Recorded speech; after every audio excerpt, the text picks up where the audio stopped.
Stories and content in Weird Darkness can be disturbing for some listeners and is intended for mature audiences only. Parental discretion is strongly advised.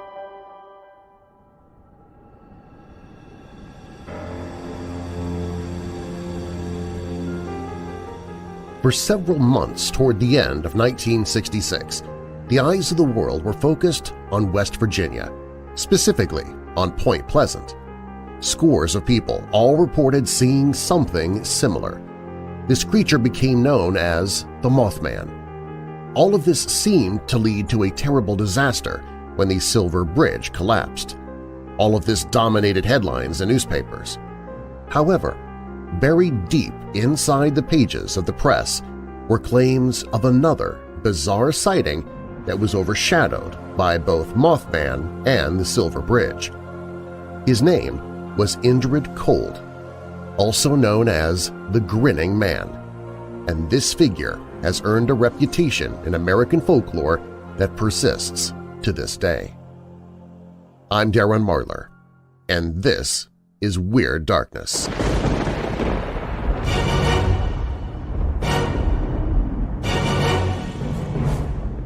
Welcome, Weirdos! I'm Darren Marlar, and this is Weird Darkness.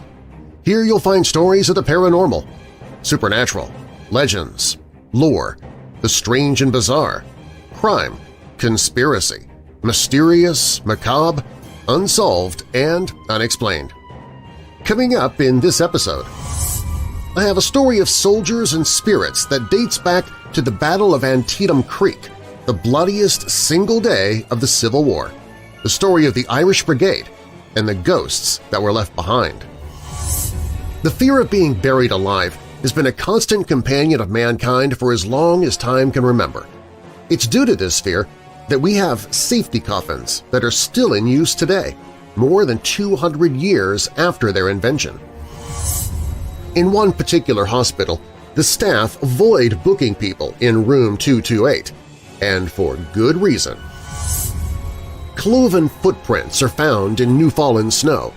That in itself would not be strange except that the creature that left the prints was only walking on 2 legs, yet appeared to have hooves. What is the earliest memory you have of your childhood? One girl has a memory of floating over her own body when she was only 3 years old, but that is only the beginning. John Emil List planned the murders so carefully he almost got away with it. In fact, it took 18 years to catch the man who killed his entire family. Weirdo family member Carol Moore tells us about the town she grew up in, with too many ghosts and specters to count. Gangsters, guns, ghosts, they've all resided at Kansas City's Union Station. If you live in a house that 7 generations of your family have lived and died in, you have to expect there might be a little bit of paranormal activity. Dorothy Dingley haunted a young farm boy back in the 1600s, but now it appears Dorothy has come back, or she never left. Ghosts have been seen in bathrooms, but do ghosts ever need to use the bathroom? It appears one did. But first, a sewing machine salesman sees a car speeding towards him, a car like none he had ever seen. When the passenger gets out, he has a terrifyingly large grin and spoke to him without using any words. We begin with Indrid Cold, the Grinning Man. If you're new here, welcome to the show. And while you're listening, be sure to check out WeirdDarkness.com for merchandise, my newsletter, to enter contests, to connect with me on social media. Plus, you can visit the Hope in the Darkness page if you're struggling with depression or dark thoughts. You can find all of that and more at WeirdDarkness.com. Now, bolt your doors, lock your windows, turn off your lights, and come with me into the Weird Darkness.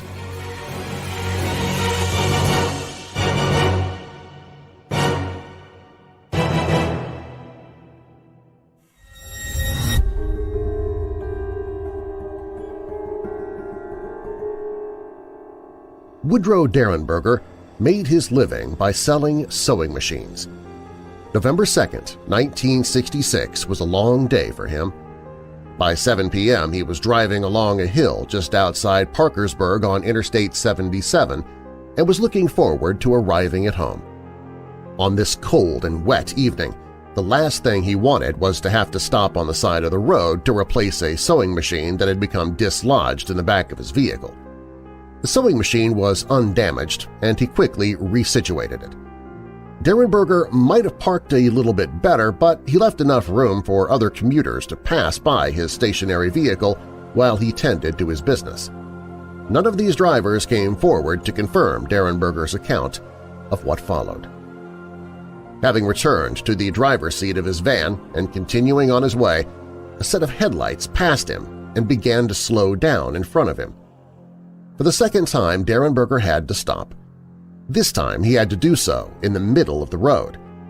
Careful not to dislodge any other appliances in his van, Woodrow was driving conservatively and likely not driving anywhere near the speed limit. Despite this, his first thought centered on a patrol car and a possible sobriety test. He quickly dismissed this conclusion, though, when he realized that he was not looking at a car at all. Whatever this was, it was shaped much like an old-fashioned kerosene lamp, with a central bulge and flared edges. A door slid open and a man exited. According to Derenberger, this man was average in many ways. He had a deep tan and hair that was dark and swept back.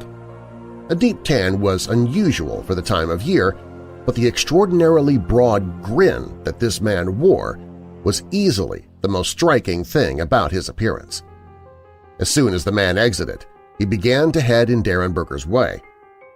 As the distance shortened, Derenberger noted that this man had a dark overcoat on, and beneath that he wore a metallic-looking uniform that was green and glistened in the limited light. This man's arms were folded, and both sets of knuckles seemed to nestle within his own armpits. The man spoke.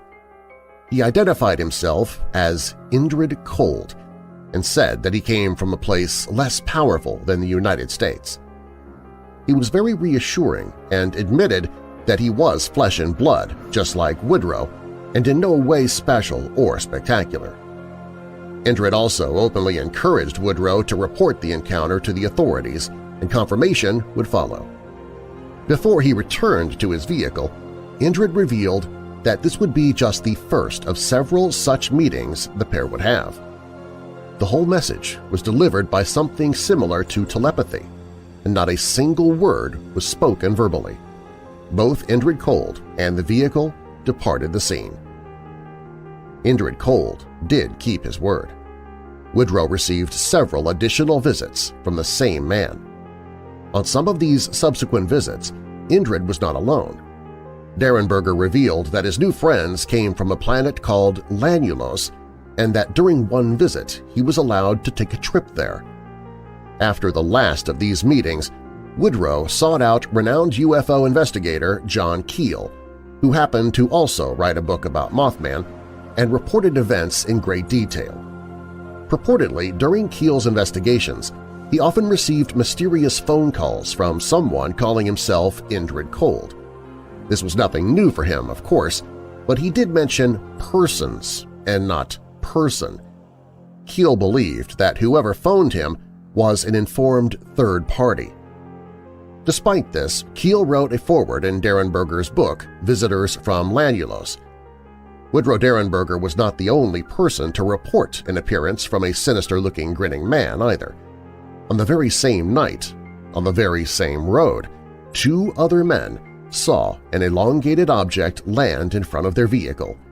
They were also forced to stop, and they watched as a man disembarked and headed their way.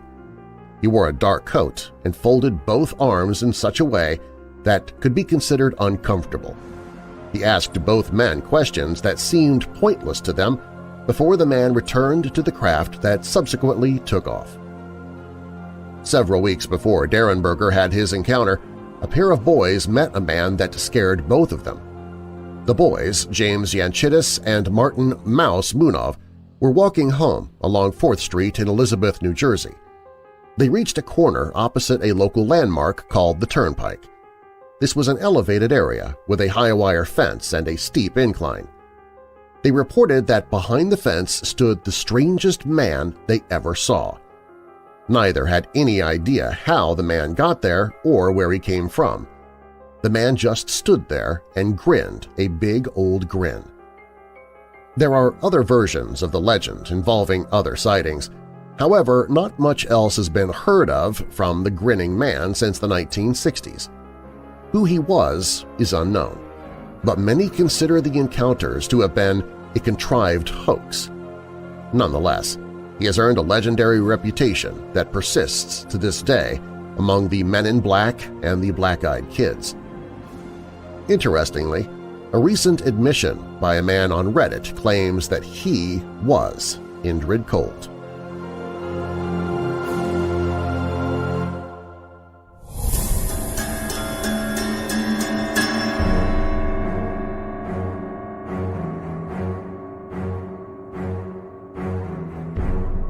The Battle of Antietam Creek, the bloodiest single day of the Civil War. The battle was fought on September 17, 1862, during some of the most brutal days of the war for the Union Army. They had been badly beaten at Manassas and were in the midst of turmoil as President Lincoln fired ineffectual general after general.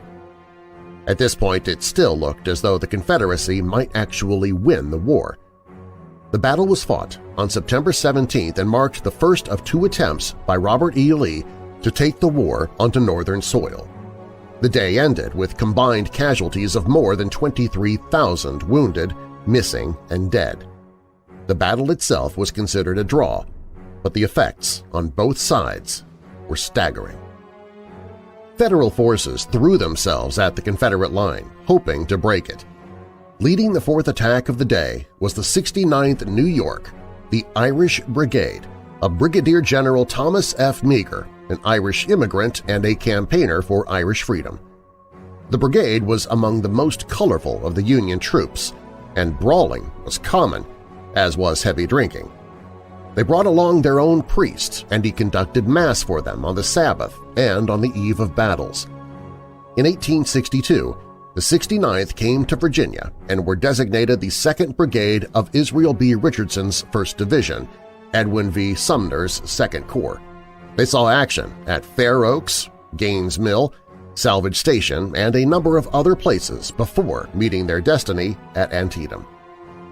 As they advanced, their emerald banners snapped in the wind. The Irish Brigade announced their arrival with the sounds of drums and volleys of fire as they attacked the Confederate position. They launched their assault, cheering loudly while their priest, Father William Corby, rode among the men offering prayers and absolution. As they charged, the brigade screamed loudly and shouted a battle cry that sounded like Fa-a-ba-la, which is Gaelic for "clear the way." The thunderous sound of weaponry filled the air, and men fell on both sides. Father Corby, who seemed to be oblivious to the gunfire, dodged across the field, administering last rites to fallen Irishmen. Colonel Meagher fought alongside his men, and when he saw the emerald banner fall, he ordered it to be raised again. The 69th lost 8 color-bearers at Antietam, and once the firing was so intense that the flagstaff was shattered in a man's hands. Meagher's horse was shot out from under him as the fighting intensified. The brigade fought fiercely and fell in huge numbers. They fired all the ammunition they had and then collected what they could from the dead and wounded and fired that too. Eventually their cries of "Fa-ba-la" became fainter, and the Irish Brigade lost more than 60% of its men that day and wrote its name in the bloody pages of American history. As the fierce fighting continued, General Richardson personally dispatched to the brigade of Brigadier General John C. Caldwell after being told that Caldwell was in rear, hiding behind a haystack, and finally the tide turned.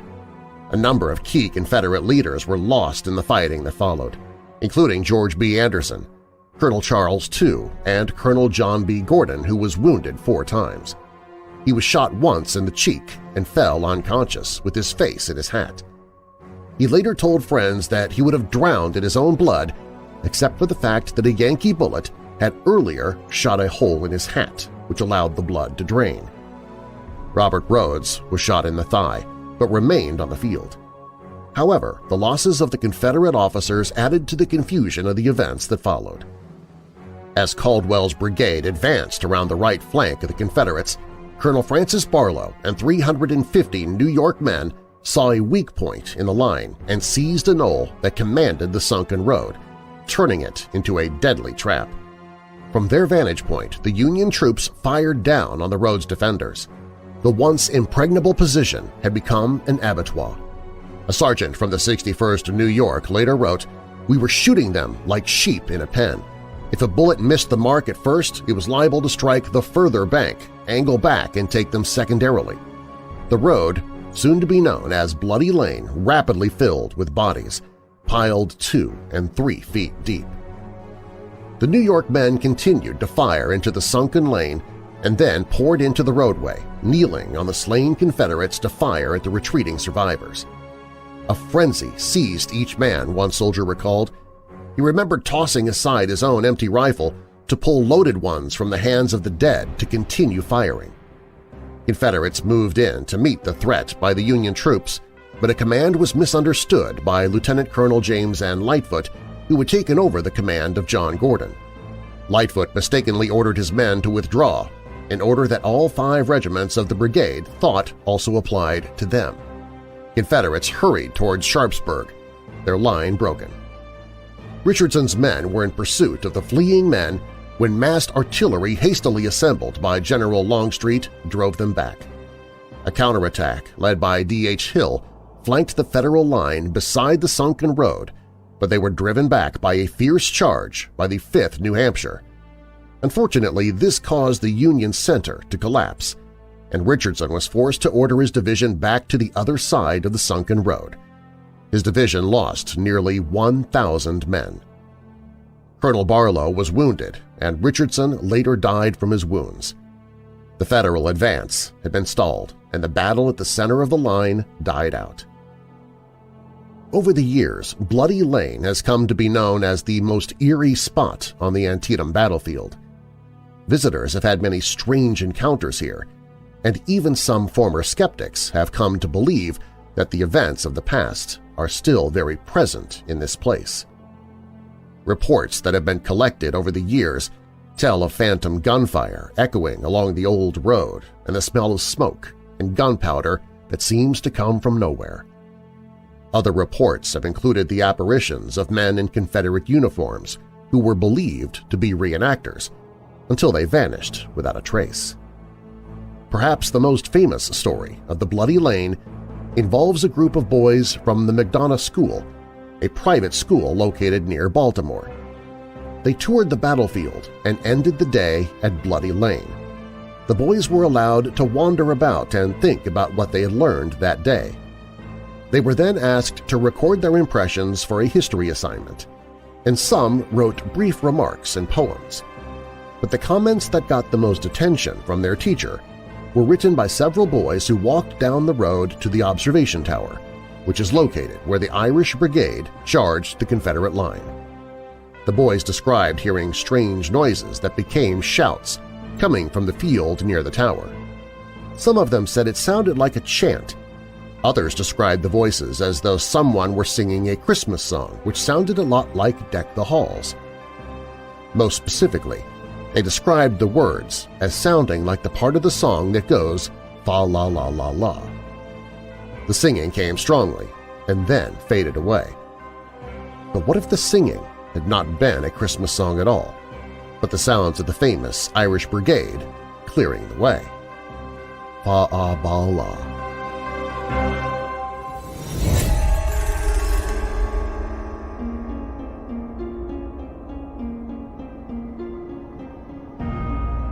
I used to work at this hospital on a surgical floor.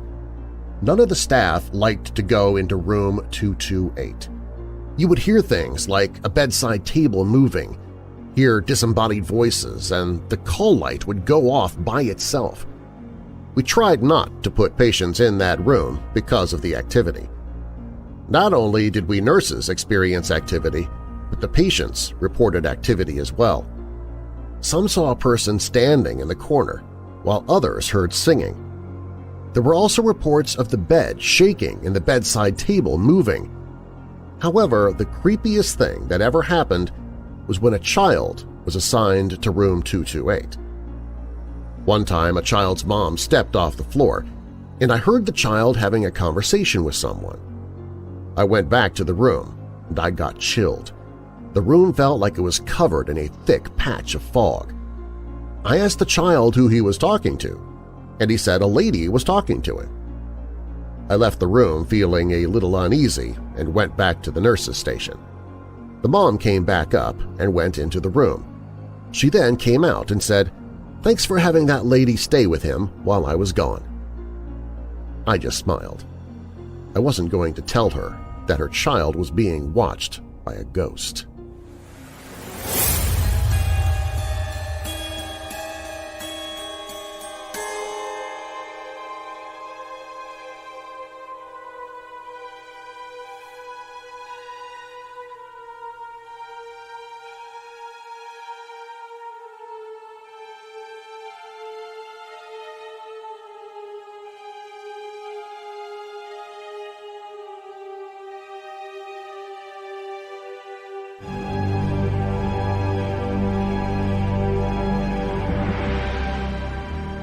The fear of being buried alive has been a constant companion of mankind for as long as anyone can remember.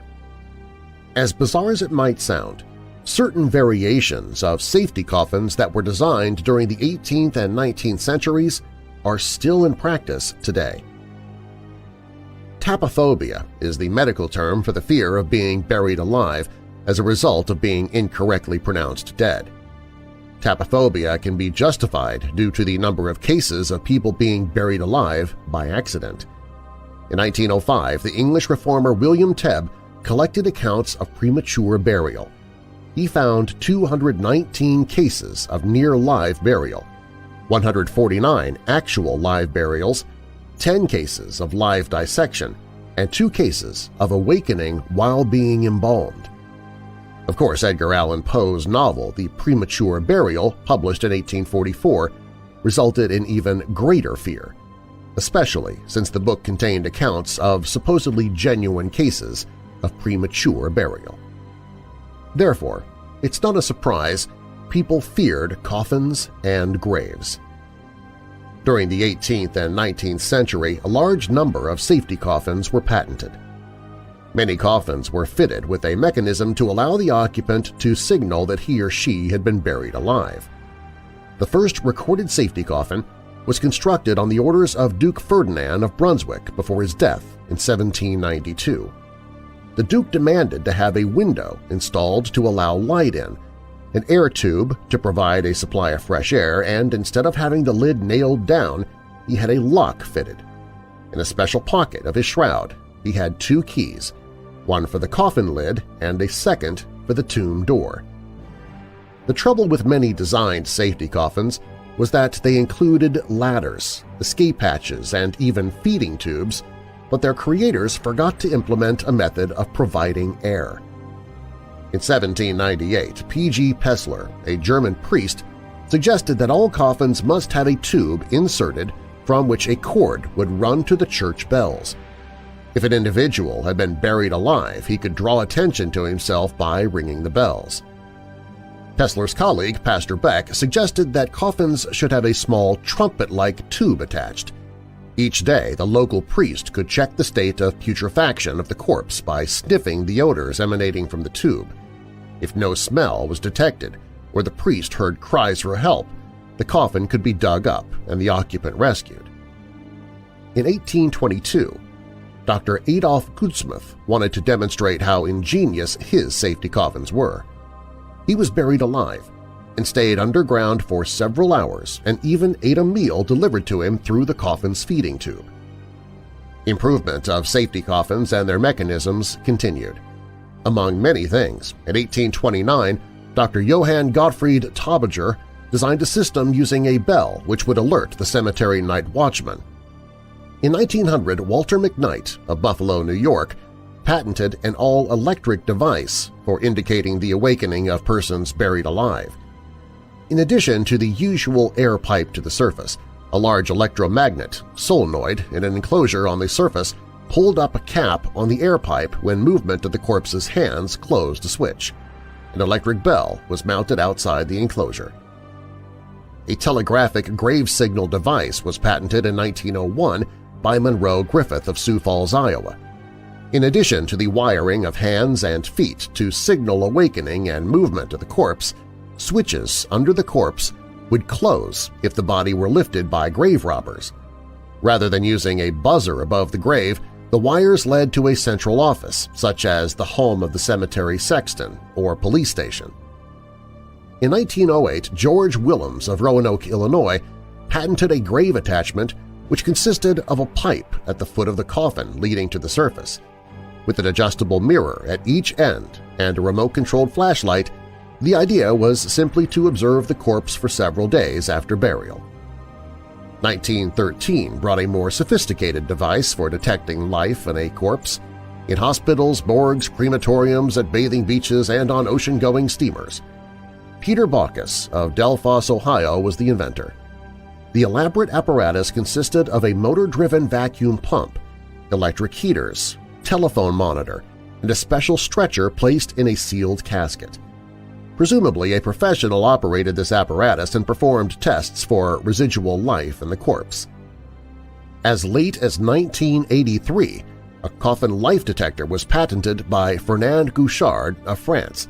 The device used electrical relays and included a vacuum pump, but still relied on the old standby of detecting body movement to trigger the alarm. In 1995, a modern safety coffin was patented by Fabrizio Caselli. His design included an emergency alarm, intercom system, a flashlight, breathing apparatus, and both a heart monitor and stimulator. It is believed that the phrases "saved by the bell," "dead ringer," and "graveyard shift" come from the use of safety coffins in the Victorian era. The fear of being buried alive is still with us today. However, it is interesting to note that there are no documented cases of anybody being saved by a safety coffin.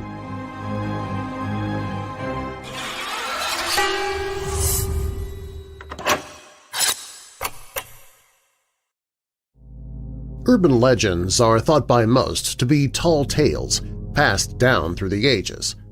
Some of the stories are obviously make-believe, while others, as strange as they may seem, have their origins in actual events. Do alligators roam the dark tunnels deep beneath New York City? Do boogeymen who terrorize those afraid of the night really exist? Are killer clowns a myth born from our fear of the unknown, or could such evil truly walk among us? These are just a few of the urban legends that are explored in this book. After hearing some of the history for yourself, maybe you will be able to answer the age-old question, could it be true? Could It Be True? Volume 1, Urban Legends by Cindy Parmenter, narrated by Weird Darkness host Darren Marlar. Hear a free sample on the audiobooks page at WeirdDarkness.com.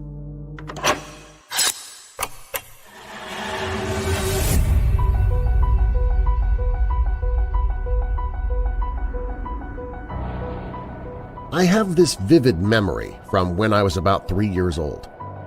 I was out of my body like a ghost staring down at myself. I remember thinking that something was wrong. This girl wasn't moving or breathing. I remember my mom hollering in the next room, calling the girl in.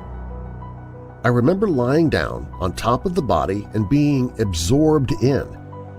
I don't know if this was a dream or a possible possession or maybe even receiving my soul. I'll never know. The memory is very clear. A few years later, when I started second grade, I started feeling a presence following me. Strange things started happening. I remember being pushed on the swings, but no one was behind me. I'd woken up a few times to my hair already being brushed. At the time, these didn't seem strange. One day I stayed home from school. My parents couldn't stay with me because of work. I fell asleep thinking about my favorite shirt that I wanted to wear the next day, but it was dirty. When I awoke, I was wearing that shirt, but it was clean. This nice ghost started materializing over time. She was an older, stalky-looking lady who smelled of cigarettes. She would play with me all the time. I remember telling her secrets and playing hide-and-go-seek. My mom went through an old photo album and pulled out a picture of my grandma who had died when my mother was 17. The resemblance was striking. I started telling my mom all about her, facts I shouldn't have known. That night, my mom slept in my room and prayed for all the spirits to leave our house. I never saw the stalky-looking lady who smelled of cigarettes after that. Did my experience from childhood allow me to see her? Did she want to connect with the grandchild she never met? I'll never know.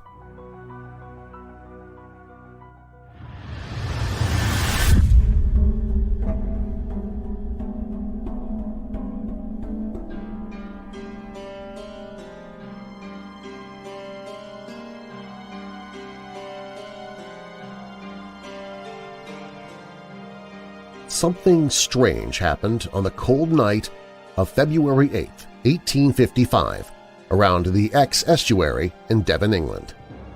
That winter was extremely cold.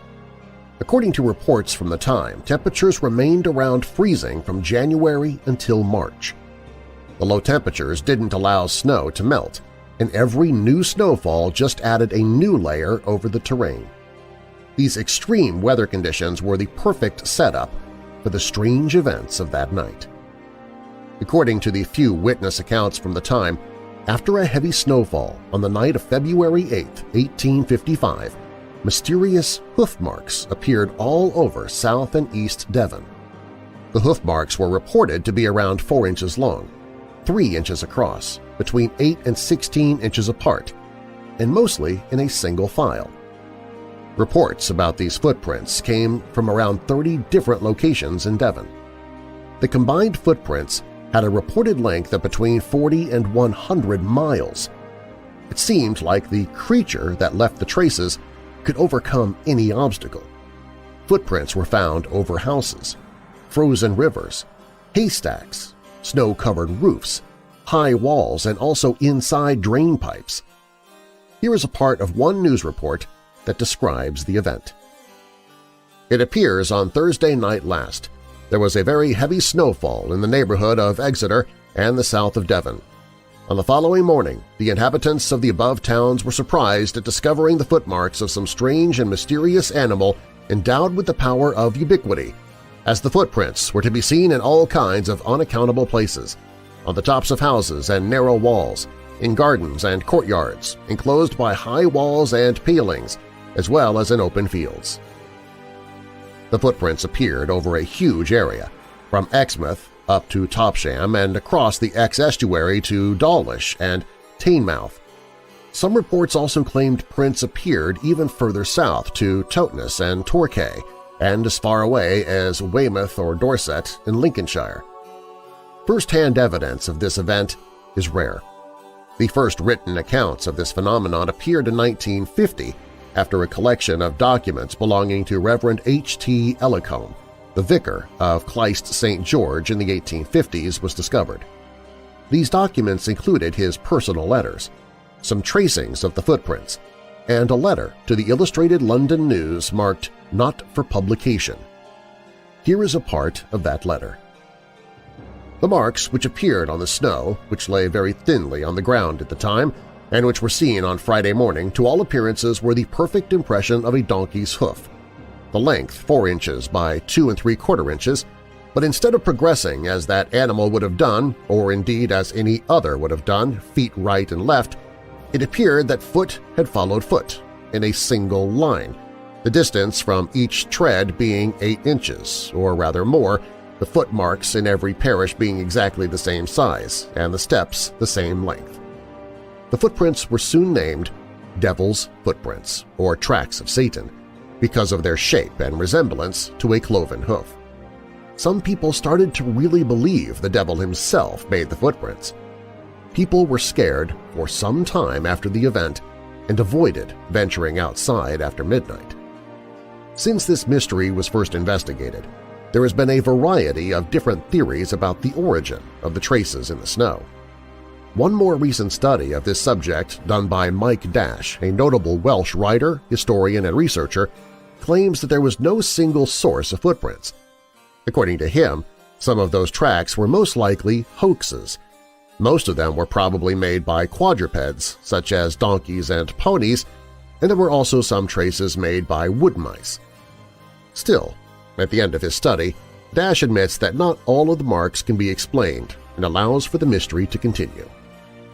Dash's suggestion that at least some of the footprints were made by hopping rodents seems pretty solid.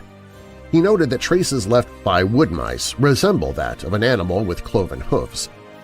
This theory was also mentioned in the Illustrated London News in March 1855. The British novelist Geoffrey Household had a different idea about the traces, though. He believed that an experimental balloon was mistakenly released on the Devonport dockyard. According to Geoffrey, the balloon had made the traces in the snow by dragging two shackles attached on the end of its mooring ropes. Household believed that this was a true event about which he heard from a man called Major Carter, whose grandfather had worked at Devonport at the time. According to Carter, this incident had been covered up because the balloon damaged a few greenhouses and windows before it finally went down somewhere close to Honiton. Another theory from July of 1855 suggests that the traces were made by groups of hungry badgers awake and searching for food that night. Badgers are quadrupeds that leave a large footprint. One other theory that has been suggested many times is that the whole fuss about the footprints was a case of mass hysteria. It was probably caused by people seeing many different animal tracks and failing to distinguish them as separate. Whatever the truth may be, this event was probably a really strange sight for those people 163 years ago, and it still captivates our imagination today.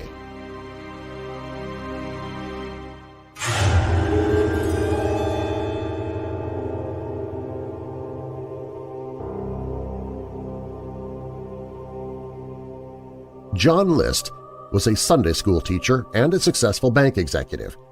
He lived in a mansion in New Jersey with his wife and their 3 children. It was big enough they could make an apartment for List's mother. He was the perfect family man. But then things went wrong. So John List killed his perfect family and started a new one, and he almost got away with it. For weeks before the murders, List left every day for work, but got only as far as the train station, where he would spend the day reading. His family did not know he had lost his job, but he knew they were going to find out. The mortgage was not being paid. The house was being foreclosed. He was about to be exposed as a failure. Something had to be done. On November 9, 1971, after the children left for school, List shot his wife Helen in the back of the head as she was drinking her coffee. He went upstairs and shot his 84-year-old mother. He took a break and made himself lunch. Then he went to the bank to close his accounts and cash his mother's savings bonds. When his daughter Patricia, 16, and his son Frederick, 13, came home, he shot them too. Then he went to the high school to watch his 15-year-old son John Jr. play in a soccer game. After the game, he drove his son home and shot him in the chest and face. He called his children's schools to say that they would be away for a while. He put the bodies of his wife and children in sleeping bags and left them on the floor of the mansion's ballroom. He left his mother's body in her apartment. The next day, he cut his picture out of all the family portraits so police would not have a photo for the wanted poster. He turned down the thermostat, turned on the radio, tuned to a religious station. Then he thoroughly vanished. It was a month before police even found the bodies. They launched a nationwide manhunt, but the trail was cold by then. It wasn't for another 18 years that police would learn where he went. List had left his car at the airport, but that was a ruse. In fact, he had taken a bus to Denver where he found a job as a hotel cook, using the name Robert Clark. Eventually, he got a better job as an accountant for H&R Block. he joined the Lutheran Church and met a widow named Dolores Clark. They married and moved to Richmond, Virginia. John List might have lived the rest of his life in freedom if it weren't for the TV show America's Most Wanted. The show featured List in 1989.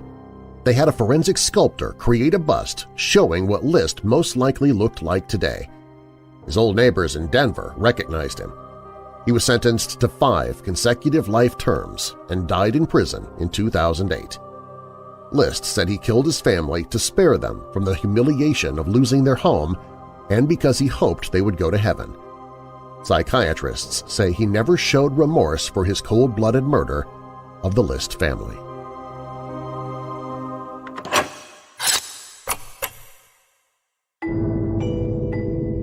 Hey Weirdos! How would you like to receive a box full of scary stuff in the mail full of fear-inducing objects like creepy collectibles, true crime-themed accessories, frightening flair, blood-curdling books, terrifying trinkets, eerie e-downloads, and more, absolutely free? Every other month, I'm filming an unboxing video of the newest Creepy Crate that I get in the mail, and then I'm boxing it all back up and giving it away by random drawing to someone subscribed to the Weird Darkness email newsletter.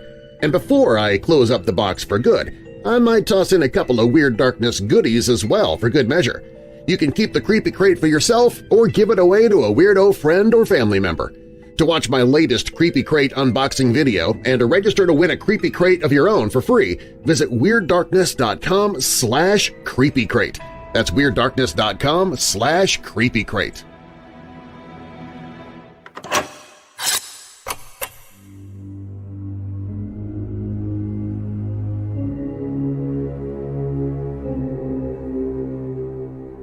Frank Nash never achieved the notoriety that was given to the famous bank robbers of the day, but he enjoyed a career that was just as profitable and perhaps even more daring than most.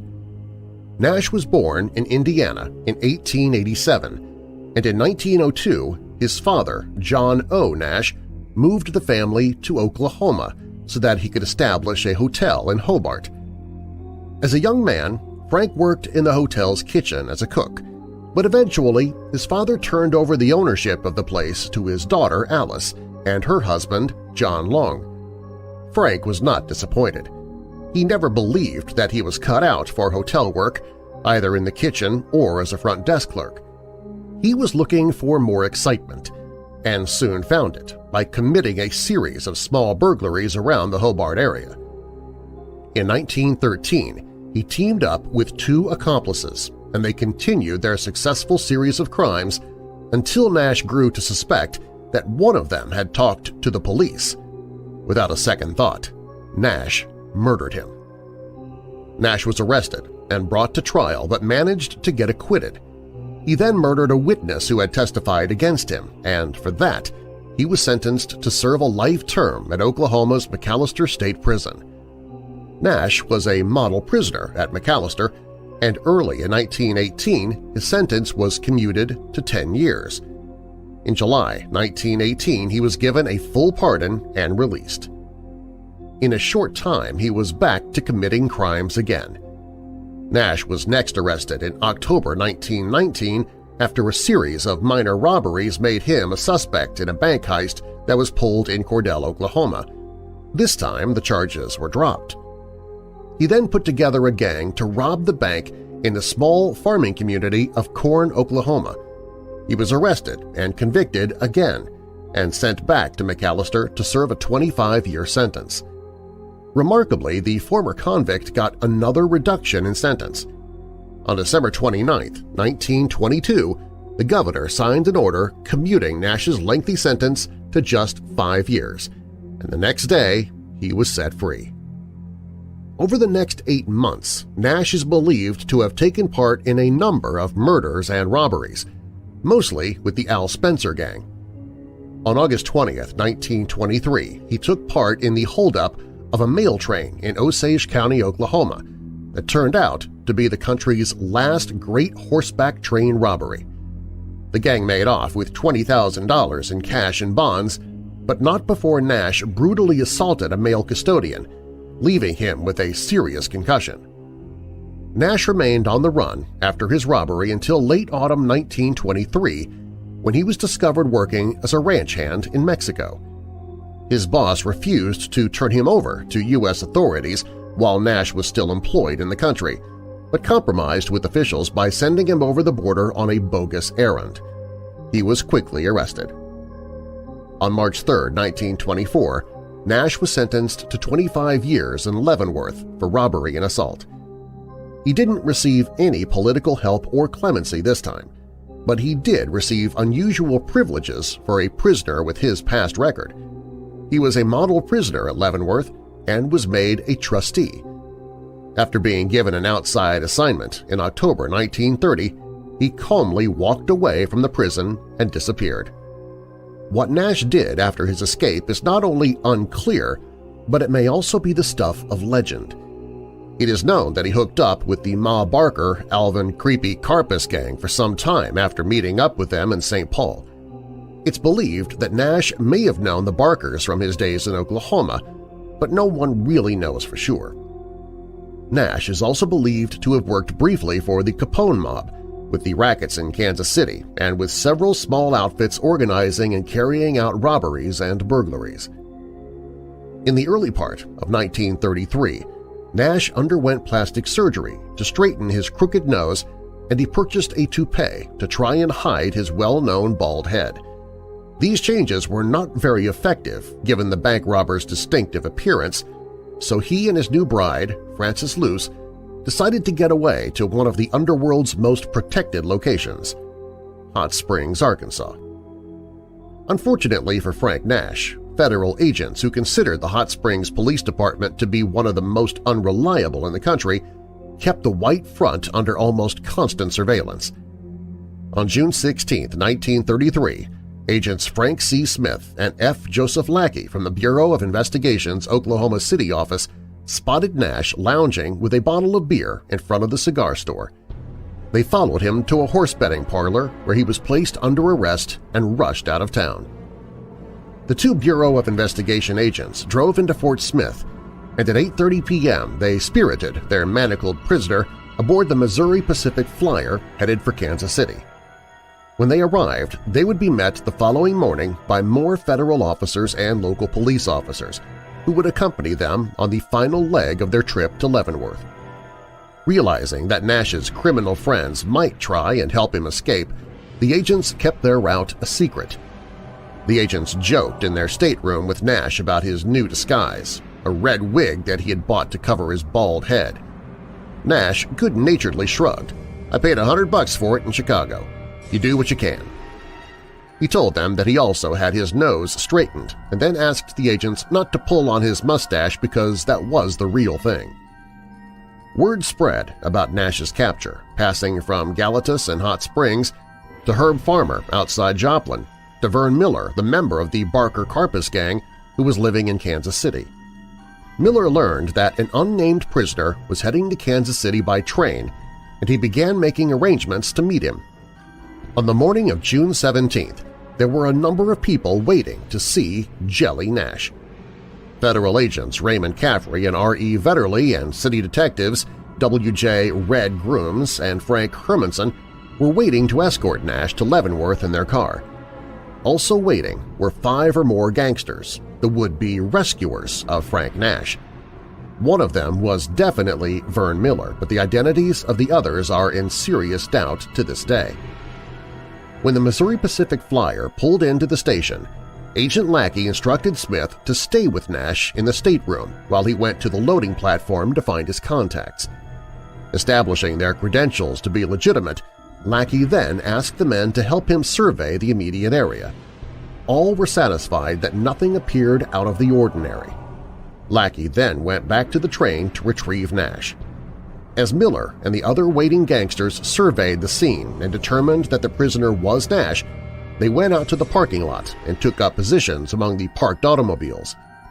Nash was led from the train platform and through the station toward the outdoor plaza by the two agents, Lackey and Smith, who both carried shotguns, and by Otto Reed, police chief of McAlester, Oklahoma. The bandit was still wearing his ridiculous toupee, which kept slipping off his head. The trio, joined by the sour lawmen, began to get into a Chevrolet that was parked in the plaza. Nash got into the front seat, and Lackey, Smith, and Reed got into the back. Agent Caffrey walked around the automobile to the driver's side when a thunderous voice yelled at the lawmen from across the parking lot, "Up! Up! Get 'em up!" Frozen in shock, the agents and the detectives looked up to see three men standing on the running boards of a nearby car pointing machine guns in their direction. The man who had yelled at them waved his weapon back and forth while another, heavy-set man pointed the muzzle of his gun directly at their windshield. For the next several moments, the entire parking lot was frozen in time. The lawmen dared not move, and bystanders stood gaping at the drama that was playing out in front of them. Police Detective Red Grooms moved first. He jerked his pistol out and squeezed off 2 shots, hitting the heavy-set man in the arm. The wounded gangster never paused. He shouted, "Let him have it!" A second later, he pulled the trigger of his machine gun, and he and the others raked the Chevrolet with bullets. Burning lead ripped into the metal body of the car and shattered the window glass. Agent Caffrey spun to the pavement, dead before he hit the ground. Police Chief Reed took several bullets to the chest and fell to the floor of the car. Agents Smith and Lackey were also hit several times and pitched forward onto the floorboards. Lackey somehow managed to pull himself up and thrust his revolver out the window, returning a few shots. The weapon was shot out of his hand. Agent Vetterly and Detectives Grooms and Hermanson were all wounded and fell to the pavement, scrambling for any cover they could find. Inside the car, Nash waved frantically at the gangsters with handcuffed wrists. He screamed at them, "For God's sake, don't shoot me!" His voice was silenced by machine gun fire as bullets ripped away most of his head. Bystanders ran screaming for cover as bullets cut through the air. Many ducked behind cars, while others merely dropped to the pavement and covered their heads with their hands. Mrs. Lottie West, a caseworker for the Travelers' Aid Society, witnessed the massacre from the station. She spotted a police officer that she knew, Mike Fanning, who came running to see what was going on in the parking lot. She screamed at him, "They're killing everybody!" Bullets were now bouncing into the pavement in front of the car. They tore into the already wounded lawman, killing Detectives Grooms and Hermanson. Mrs. West screamed at Officer Fanning, "Shoot the fat man, Mike! Shoot the fat man!" Fanning later recalled, "I knew she meant the big man whose machine gun was doing such bloody work. I aimed at him and fired. He whirled around and dropped to the ground. I don't know whether I hit him or whether he fell to escape. In any event, he got up, fired another volley into the car, and ran toward a light Oldsmobile car which roared west towards Broadway. As the car raced out of the parking lot, I saw 3 more men in it, and there may have been more." Just as Fanning was about to walk over to the lawman's car, which was by now a smoldering, bullet-riddled ruin, a 1933 Chevrolet with more gunmen inside sped past the parked car and fired into it from the rear. As the second car sped away, Fanning ran over to the lawman's auto and looked inside. He reported it was in shambles. In the front seat, a man was dead under the steering wheel. On the rear seat was another dead man. On the right was an unconscious man, but he was groaning. A third man lay face down on the floor. I could see that he was alive. Agent Vitterli, holding a wounded arm, staggered over to where Fanning stood. He stared down at the pool of blood that was gathering on the pavement at their feet. 5 men were dead. Federal Agent Caffrey, Chief Reed, Detectives Hermanson and Grooms, and Frank Nash, the man the shooting supposedly had been designed to set free.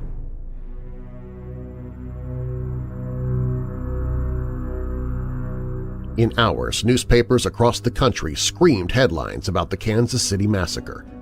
The public was shocked, and federal agents and local lawmen scoured the Kansas and Missouri countryside looking for the escaped gunmen. Witnesses tentatively identified one of the killers as Vern Miller, and Mrs. West was sure that the fat man had been Charles Arthur Pretty Boy Floyd. The authorities deduced that the third gunner must have been Floyd's sidekick, Adam Richetti. That was the way that J. Edgar Hoover began presenting it to the press, and since that time it has largely been accepted as the truth. Basically, the official story was that when news of Nash's arrest reached his pal, Vern Miller, he went to John Lanzia, an underboss for Kansas City's corrupt political leader Tom Pendergast. Lanzia declined to put any of his own men at risk in a rescue attempt, and Miller had to recruit Floyd and Richetti, who were passing through town and were conveniently hiding out at his house. The attackers opened up with machine guns and killed Nash in the battle that followed. That is the official story. But in more recent times, it appears that the FBI account may be based more on speculation, perhaps even perjury. Survivors could not initially identify Floyd or Richetti, than on actual evidence. Many believe that it was a very public way for Hoover to give the Bureau the excuse it needed to carry firearms and to make arrests without using local lawmen. Soon after the massacre, President Franklin D. Roosevelt passed a law that broadened the agency's jurisdiction and authority. Agents were allowed to carry firearms and given almost a free hand in their pursuit and apprehension of criminals.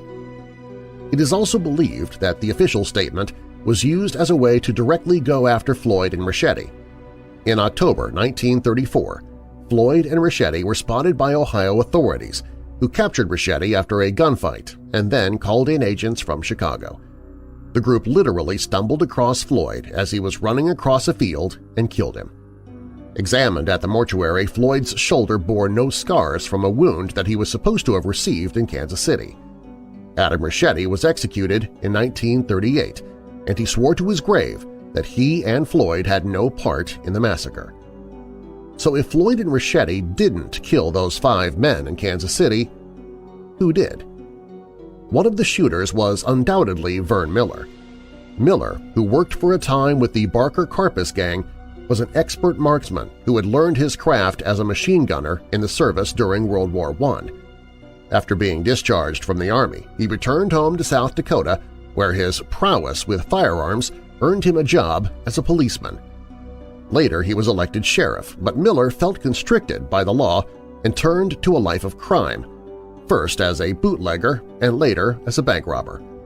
After a series of arrests, he ended up in St. Paul, where he met Barker and Karpus, and then drifted to Chicago, where he hired out as a gunman.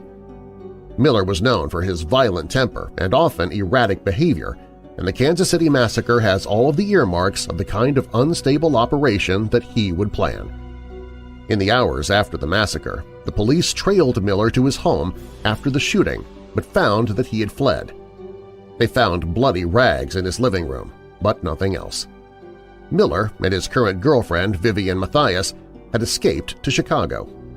On October 31, 1933, federal agents raided their apartment, but Miller had escaped. Matthias was taken into custody and charged with harboring a fugitive. Almost a month later, on November 29th, the naked and mutilated corpse of Vern Miller was found in a roadside ditch outside Detroit. His hands and feet were tied, and he appeared to have been tortured before his death. His skin had been burned with flat irons, an ice pick had been used on his tongue and face, and he had been badly beaten. His captors had finished him off by crushing his skull with some sort of heavy object. To the investigators who had been pursuing him, Miller's murder had all the signs of an organized crime execution. Underworld theories surfaced about who else might have been involved in the massacre. It seemed to be common knowledge that Floyd and Richetti had not, so who else was in the car? 2 of the most often suggested accomplices were little-known gunmen Maurice Denning and William Solly Weisman. Strangely, Weisman was found murdered just 2 weeks after Miller's body was discovered. He had also been beaten and tortured, and then was dumped alongside a road outside of Chicago. Maurice Denning was never seen again, dead or otherwise. Were these 3 men killed because they botched the rescue of Frank Nash, or because of something else? One of the most prevalent theories behind the Kansas City Massacre is that it was never designed to help Frank Nash escape from custody, but rather to make sure that he was permanently silenced. Many believe that powerful figures in the underworld were afraid that Nash might talk about things he knew to stay out of prison, endangering their operations. Rather than let him be taken into custody, they had him killed, and hired Miller, Denning, and Weissman to pull the trigger. Then, because they knew who had ordered the hit to be carried out, killed those three as well. We will likely never know for sure what really happened, but there is one rumor that circulated in mob circles that suggests that the assassins may not have been the ones who really killed Frank Nash.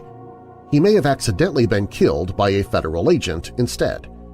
There was, and still is, speculation that the wounds that killed Frank Nash and Agent Caffrey, both in the front seat of the car, may have been caused by a weapon that was in the back seat, in the hands of another federal agent.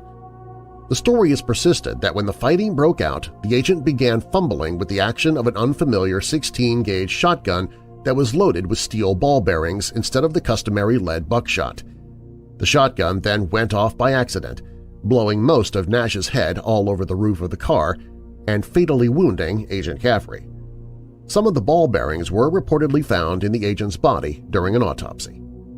But whatever happened, the end result was the same, and Frank "Jelly" Nash had his life instantly snuffed out. Whether he was killed by accident by a shot that he never saw coming, or whether he was slain by his friend Vern Miller, his spirit now refuses to rest. To this day, local stories have it that his ghost can still be found wandering through Kansas City's Union Station. Does he walk that last stretch through the station on his way to the lawman's car and to his doom? Or is he searching for his killers, wondering what became of the men who betrayed him back in 1933? Stories of a haunting have swirled about Union Station for many years. Some people have reported seeing figures of men in dark suits outside the building, near where the massacre took place. When approached, these figures always vanish. There are also stories of footsteps being heard on the pavement outside and inside the building, in the corridor leading out to the parking lot. Some have surmised that these phantom footsteps may be the reenactment of the last steps taken by Frank Nash and the federal agents as they walked to their doom.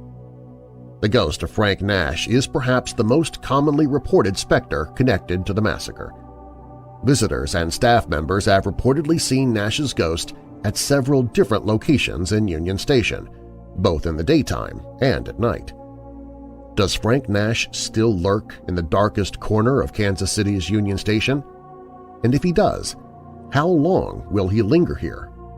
It seems very possible that his confused and tortured spirit has remained behind at the place where he met his tragic end, but how long he may stay here is a question that no one is able to answer.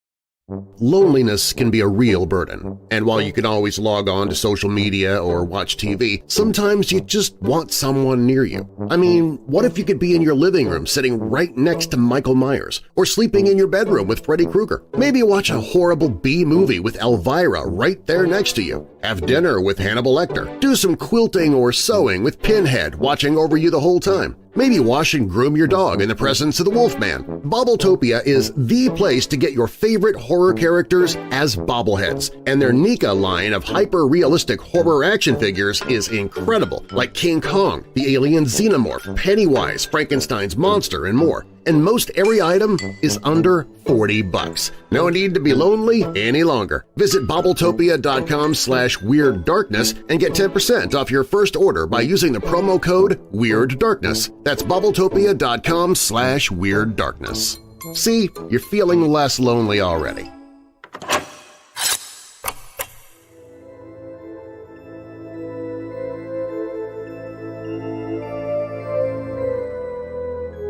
One night, I was lying on my bed trying to go to sleep. I'd recently moved into a new apartment, and I was attending college. After lying down for a few minutes, I started to feel something tugging at my sheets. I opened my eyes, and I saw a little boy standing there at the end of my bed. I didn't see him again, but then I started getting weird things happening. Books and papers would fall off my desk, and my lamp wouldn't stay on. I also found a lot of objects had been moved to the spot where I saw this young boy standing. A lot of weird things have happened in this apartment, but I haven't moved yet. They don't seem malicious at all. Has anyone else had any experiences with short-term rentals like this? Completely harmless spirits who just seem to want to say hello?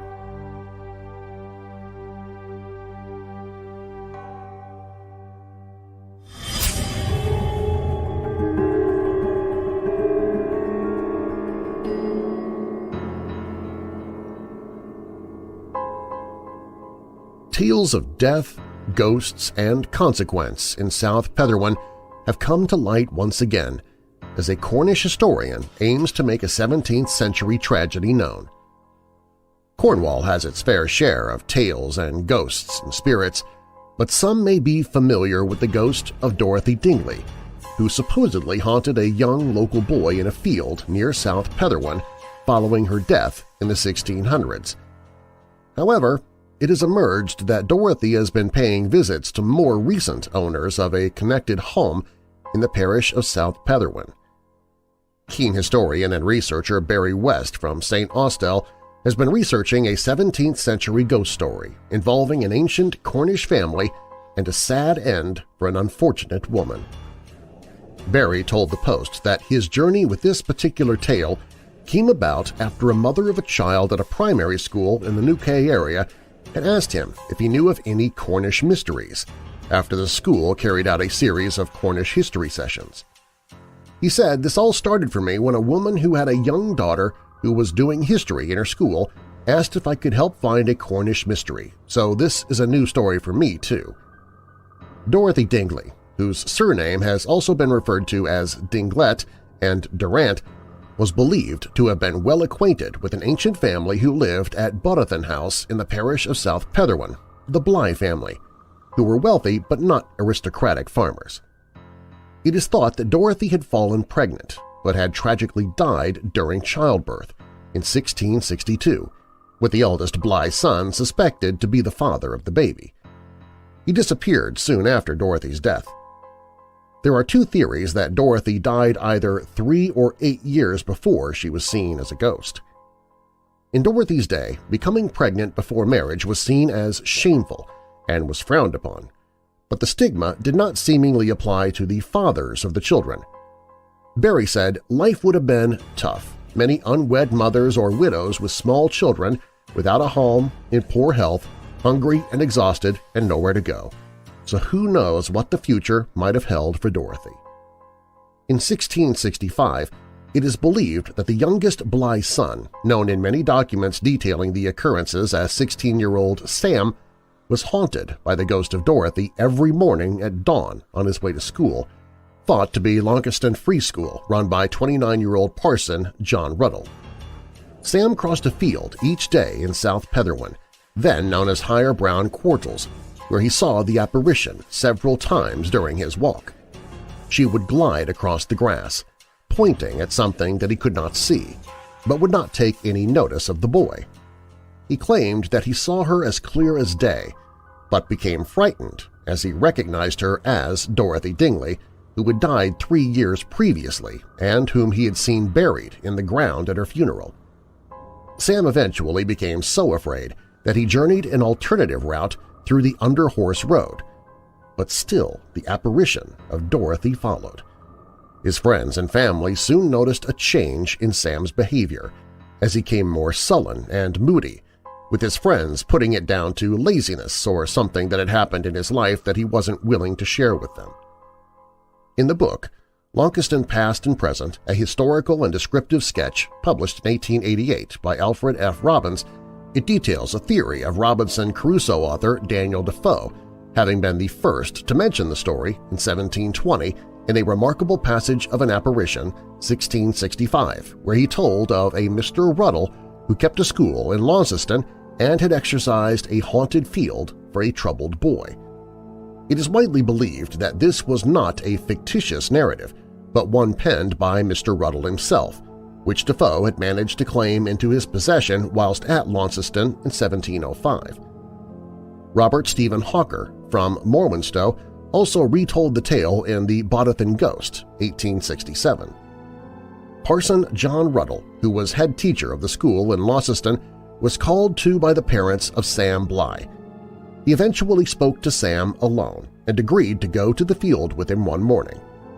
To his disbelief, the parson saw the apparition and, after having to take a break due to his wife's illness, applied for permission from the Bishop of Exeter to exorcise the field and the ghost. Upon the time of the exorcism, in July 1665, he spoke to Dorothy, who reportedly told him, "Before next Yuletide, a fearful pestilence will lay waste the land and myriads of souls will be loosened from their flesh." Dorothy told the parson that she had committed a great sin, and it is widely believed that she named the man she had committed the sin with as the eldest son of the Bly family. After vanishing, the parson returned to the field the next morning and told the ghost that he had spoken to the man who had apologized and swore to make penance. Again she vanished, and the parson returned the next evening, and Dorothy disappeared for, supposedly, the last time, where she was not seen again. The following June, the village suffered a drought and a plague was inflicted on the area. The Blys are an ancient farming family who were based in Cornwall since the Norman Conquest. Their ancient seat was Boddington House, South Perrowan, which came to them in the late 1300s after Juliana Renfrey gave all her lands and tenements in Boddington to her daughter Joanna, who was married to John Bly. The Bly lineage runs from the 1400s and 1500s to the 1700s after William Bly died in 1744, leaving no male heir to succeed him. As for Dorothy Dingley, records in South Petherwin do not go back far enough to suggest she was ever buried locally or that she ever existed. Whether she died in 1657 or 1662 is unconfirmed. A Dingley family was known to have occupied the Lezant and Lincolnhorn areas from 1577, and a Dorothy Dingley had married a Richard, son of George Durant from Worcester, as told in Sabine Baring Gould's Cornish Characters and Strange Events, 1909. It is thought that both Dorothy and her husband were buried in South Petherwin in 1677, making this Dorothy too old to be the ghost of the story. However, there is a theory that it may have been the ghost of her mother, also a Dorothy, who died in South Petherwin in 1655, approximately. Reverend James Dingley was vicar of South Petherwin from 1682 until 1695, born in 1655, only 10 years before the supposed ghost of Dorothy Dingley was seen by Sam Bly. Boddington House is based in the parish of South Petherwin and came into the Jasper family line some years ago, who lived in the house for 17 years and still run an abattoir from the farm. The property is mentioned in Charles Dickens' journal All the Year Round, which began publishing in 1859.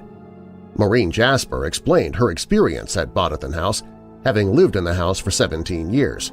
She is convinced that her family has also experienced the ghostly presence of Dorothy Dingley. She said, "We were renovating the house, before, and she didn't like that." One family previously staying at the house also experienced an unusual occurrence. The couple had a little girl, about 3 or 4 years old at the time, who had woken up in the night and told her mother that the woman would put her back to bed. Mrs. Jasper said Dorothy is definitely visible to children. She also liked playing with electric lights. We'd often have the lights flickering on and off, and the kettle would suddenly boil on its own. My cat used to watch and be very confused. So that was all happening when we were renovating. Mr. and Mrs. Jasper bought the property in 1957, opening the farm up for their meat business in 1960. The couple moved out of Boddington around 35 years ago, and her son Graham and his family moved in, who lived there for many years. Mrs. Jasper told the Post that there is information on the Bly family in her copy of the Domesday Book, which is currently stored away. She said, "Obviously it was a long time ago, the 1600s, so I don't know how long they, the Bly family, were there for. Graham and his family lived there for a long time but eventually moved on, away from the business. A chap bought it after that. He doesn't know anything about the history of the place, and I don't think he's particularly bothered about it." Having experienced flickering lights and the kettle mysteriously switching on by itself, Mrs. Jasper also said that her daughter had experienced Dorothy. She continued, "My daughter, I think we had gone away for a few days and my mom was looking after her, She had a friend round to stay, and they were just sat in the lounge watching TV. We used to keep a torch on the side because you never know when you'll need it, and it just came on suddenly and shined in her face. She was only about 12 or so at that time. Despite the ghostly goings-on, Mrs. Jasper thinks Dorothy came in peace, not meaning any harm on the people living in the house. It was always a friendly situation, whatever it was. It never got nasty or frightening, she added. Unless you've actually experienced it and looked inside the house, you probably wouldn't think anything of it. The story was a big project for Barry, who said, "It's interesting but very sad. It just shows there were no consequences for men at the time, but for women, they suffered tremendously. I think people in Cornwall deserve to know about this story, as it could soon become forgotten, and it's also about equality as well. There's a lot of that in the news at the moment. So I'd like to show how Dorothy suffered at the hands of inequality in the men around her." Barry paid a visit to Bodathan and St. Paternus Church in South Petherwin recently, where Mrs. Jasper had said that Dorothy is supposedly buried. Unfortunately, there was no evidence of Dorothy having been buried there. It's unusual to find a headstone from that time because it was so long ago. You're more likely to see headstones dating from the 1700s, 1800s. There were also no records in the church, but I did find that there are memorial stones in the church for the Bly family. Researching Cornish history, locations, and people is something that Barry feels is vital to teaching young people about their local past. He said, "For Cornish schoolchildren, they don't get told about the real history in their towns. Even when I was at school, in history you just learnt about historical incidents that started in London or someone who was from London. Everything started from there. I think if we could start the stories locally and then work back to any links with London, that's fine. But with local history, we've got to start teaching children about their pasts because it's so important. There's so much I'd want to share on all history. It inspires young people because there is a lot around here. Even in small towns like Launceston, it has a very rich history, a significant history." Barry said that the story about Dorothy is inconclusive. "We can't find anything on Dorothy. That's because it may be fictitious. Dorothy and her family could have been very poor. Perhaps they couldn't afford to give her a proper burial, so it's inconclusive at the moment. However, what we do know is that the Bly family definitely existed." He added, "The story may or may not be one we can ever prove. However, there is almost always a message in the stories of long ago, and maybe this one reflects the values of the day and that a mother that had an illegitimate child could not be allowed to rest because of the so-called sin she'd committed, and the power of good over evil, the Parson Ruddle, a man of the cloth being good, of course, talking to the spirit and, in effect, getting her to leave." It is thought that John Ruddle was appointed as the vicar of Altrincham in 1679 and was later made prebendary of Exeter in 1680.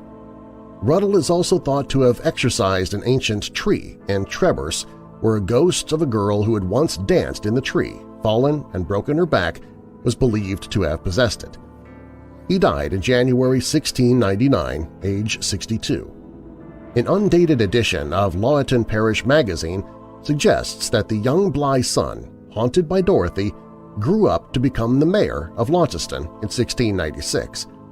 However, upon looking at the records via the Launceston Then website, a Charles Blight is listed as the mayor of Launceston from 1696 to 1698. Could Sam have been the boy's middle name?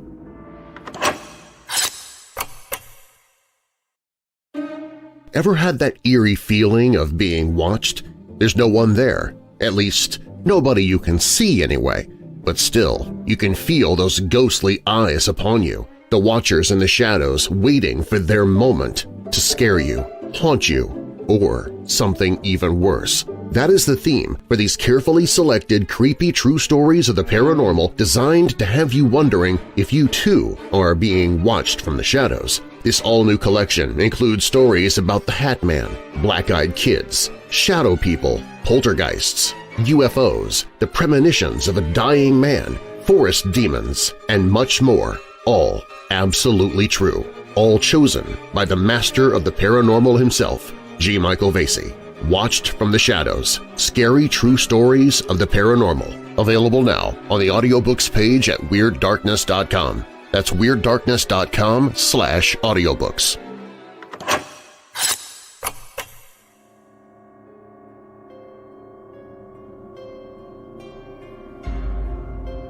I've been reading some of the stories on this site and would like to share mine. This isn't the scariest story, but it's true. I live with my mom and my sister. We've lived here almost 4 years, and nothing happened up until a few months ago. My bedroom is above the downstairs bathroom, and I can hear when the light is turned on and off. The light switch is one of those string pulls, and it makes a very distinctive clicking sound. My mom and sister had gone out for the day. I was in my room watching TV. All the lights were off downstairs. I'd turned them off myself. Suddenly, I heard the bathroom door open downstairs and the light switch being used. Thinking that Mom and Rachel, my sister, had returned, I turned my TV off and went downstairs to see them. But as I got to the bottom of the stairs, the bathroom door was closed and the light was turned off, and absolutely no one was home. I was still on my own. I have no explanation for it. I heard the light being turned on very clearly. I even went downstairs thinking they were back, and they weren't.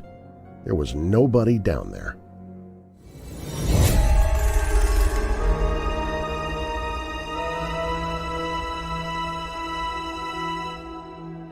I really enjoy reading about the paranormal. I've grown up with it in a way. Several people have seen strange things in our house. 7 generations of our family have lived and died here. My uncle always claims that he saw his father after he had died, sitting in a chair in the dining room, looking down, staring at his hands. Apparently he was perfectly solid and completely unaware of my uncle standing in the doorway watching him. Uncle James blinked and the spirit just disappeared. My father said that he saw the same man walk straight through a closed door. He also saw him peering through a window at him when he was outside gardening. My brother says that same grandfather walked into his room and sat talking to him several days after he had died. My brother only knew him from photographs, and he was too terrified to say anything until the old man left. What did he talk about? Apparently he wanted to talk about his rose bushes. He was a keen gardener and told my brother all about them. Every single time we leave the house, we expect to come home and find things have been moved around. Plates have been moved, ornaments, you name it. Sometimes the TV changes channel or music starts playing. It can be really eerie. Last night, I had my feet sticking out of my blanket. I felt something pushing on my feet. I thought it was our dog because sometimes he sleeps on my feet some nights. This time, however, I felt a pair of hands around my feet. I sat up to look, and there was nothing there.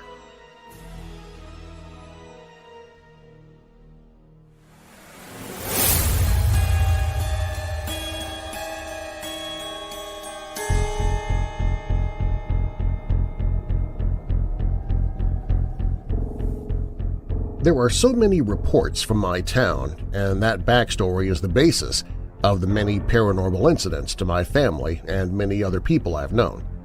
But the town itself is perhaps the story that I should start with.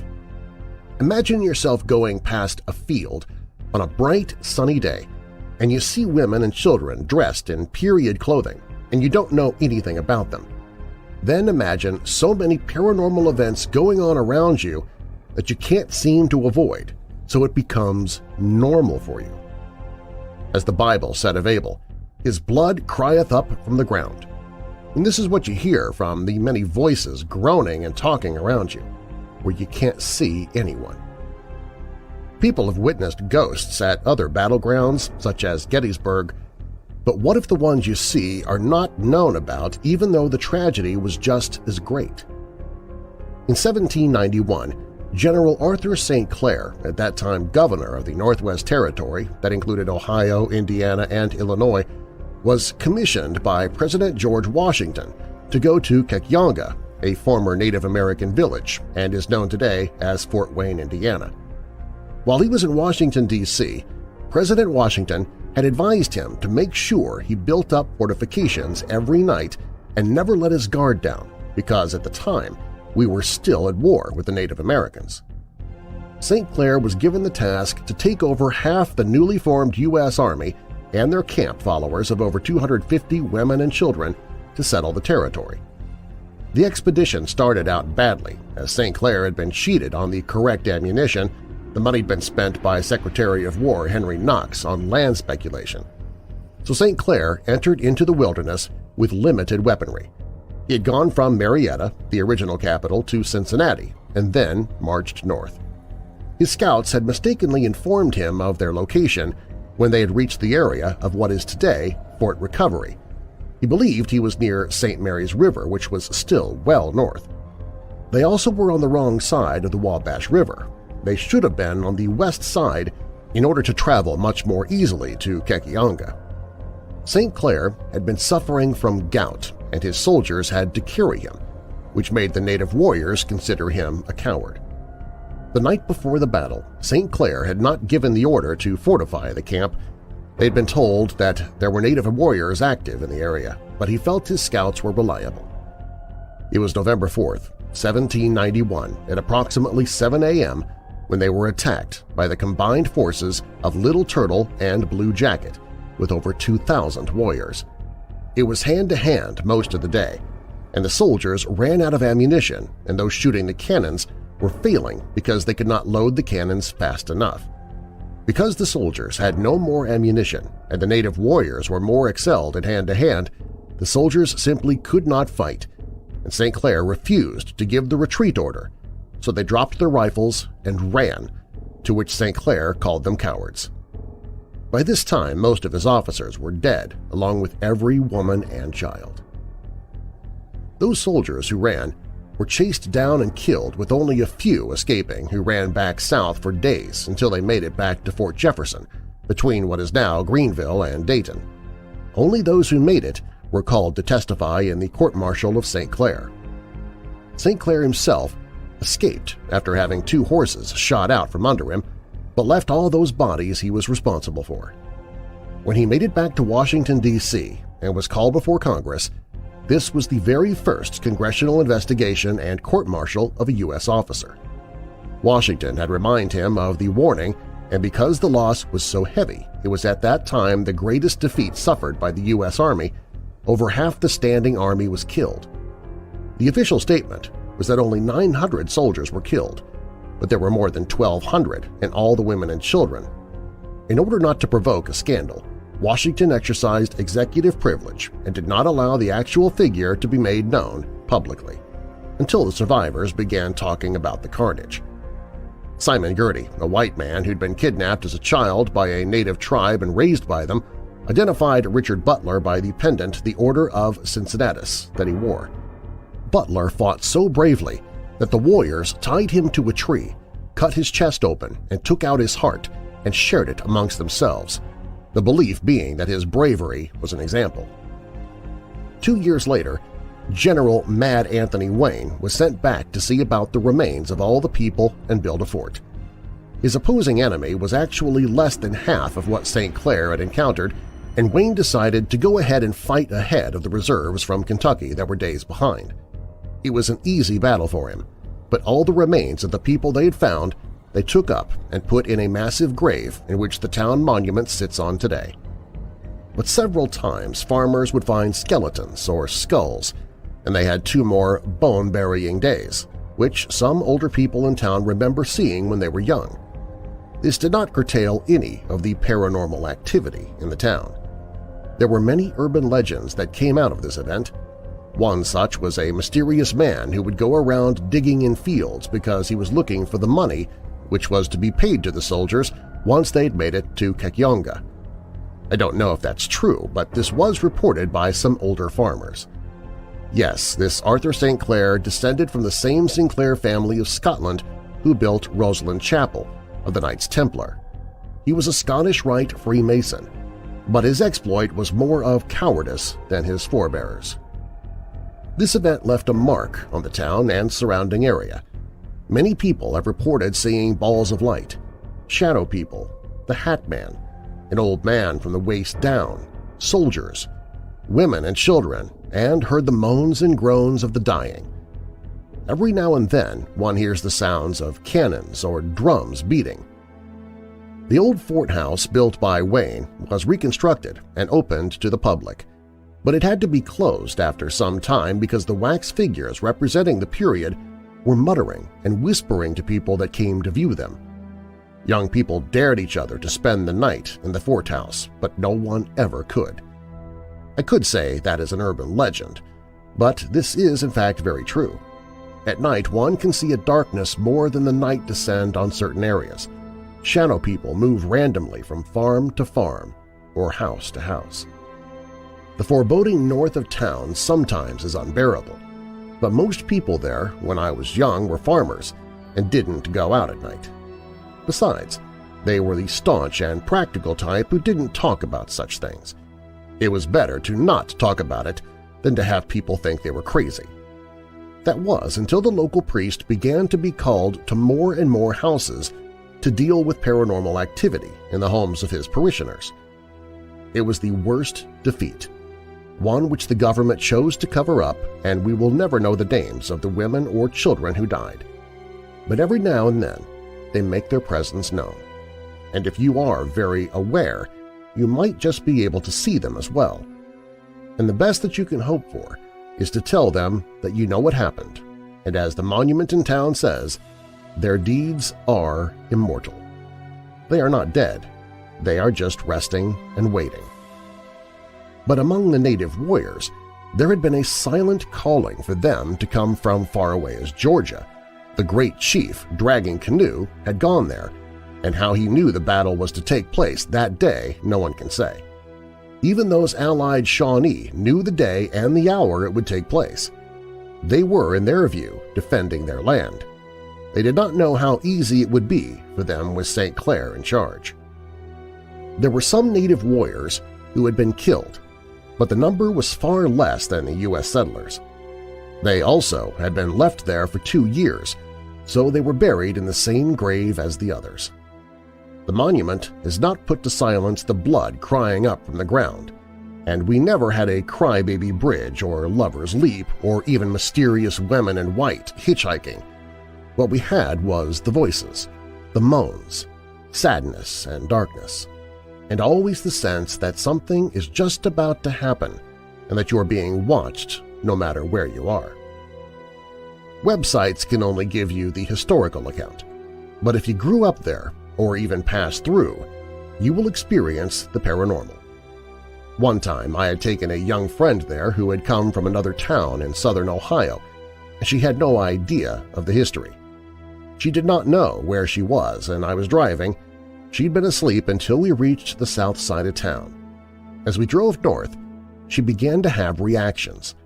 She saw the shadow people in places that I knew they would be, and at every spot of some event she correctly stated what she felt. But I had not told her anything about where we were going or the history. She literally broke down crying, begging me to get her out of that town.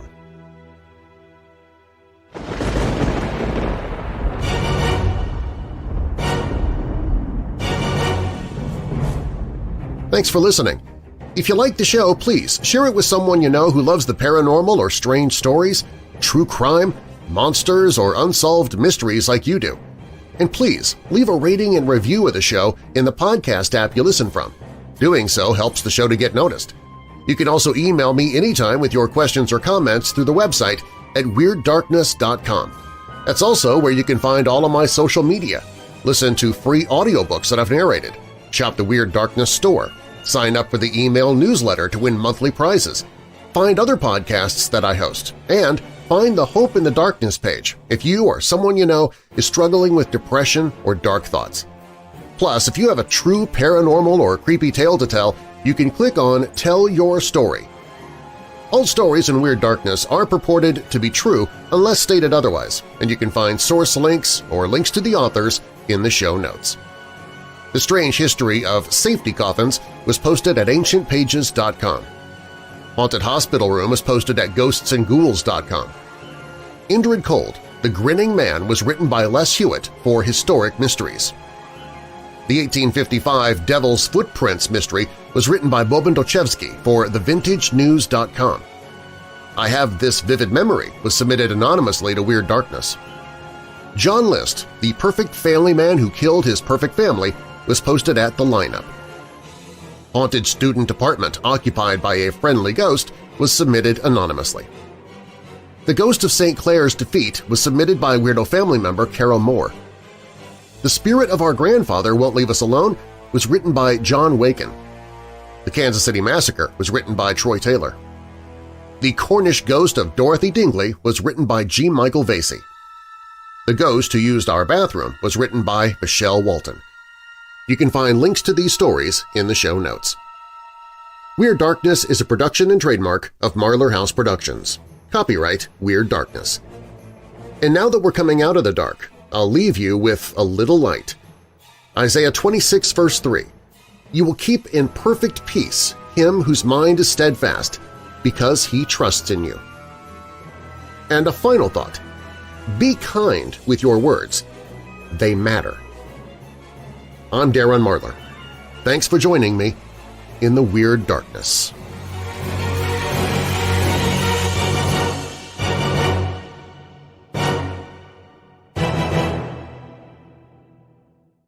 Have you ever noticed that in just about every post-apocalyptic TV show or movie, the electrical grid is gone?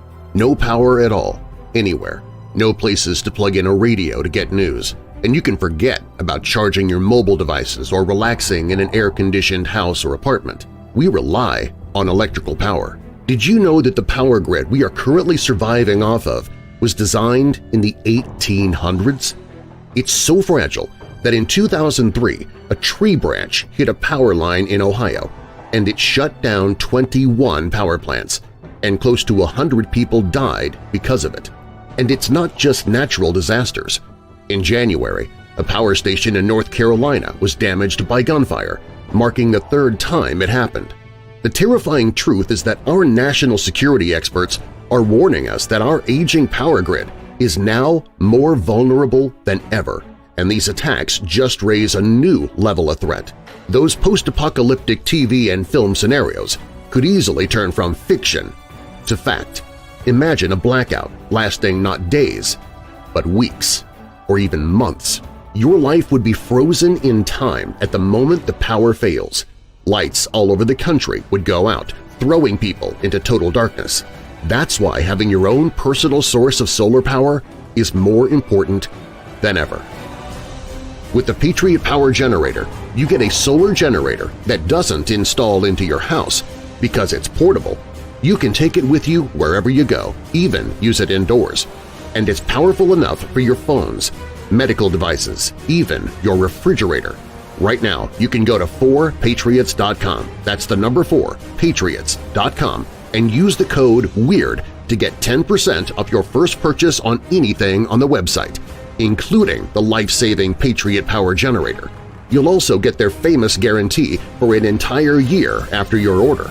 Plus, free shipping on orders over $97. And the reason I approached 4 Patriots to be a sponsor? A portion of every sale is donated to charities who support our veterans and their families. Prepare for the future. Go to 4patriots.com today and use the code WEIRD to get 10% off. That's the number 4, patriots.com, promo code WEIRD, and ensure you will survive the future.